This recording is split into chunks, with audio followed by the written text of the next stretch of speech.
আজকে ঈদের দিন, আজকে আব্বার যদি সালাম করি তাহলে তো 500-600 টাকা দিবিনি। এই 600 টাকা নিয়ে আমি আজকে ঈদ আনন্দ করবো, যাই না যাই, আমার কাছেই যাই। আজ দেখি আজ একটা ঈদের দিন সালামি দিতে হবে। ছোটো সালের তো আগে দিতে, বড় সালগুলো পরে দেবো না। ছোটো সালের দেখতেছি তাই তো একটু পথেই ধরা খেয়ে গেছি। যাই দেখ। আব্বা আসসালামু আলাইকুম। ওয়ালাইকুম আসসালাম। বাজান ভালো আছো? হ্যাঁ ভালো আছি। ঈদ মোবারক আব্বা। ঈদ মোবারক।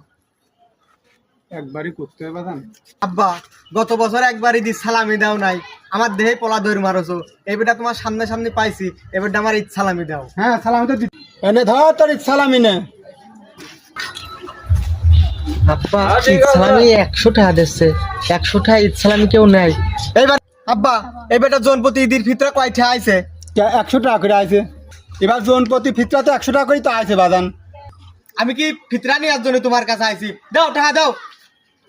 600 টাকা নিয়ে চলে গেলাম। কামটা করলো কি?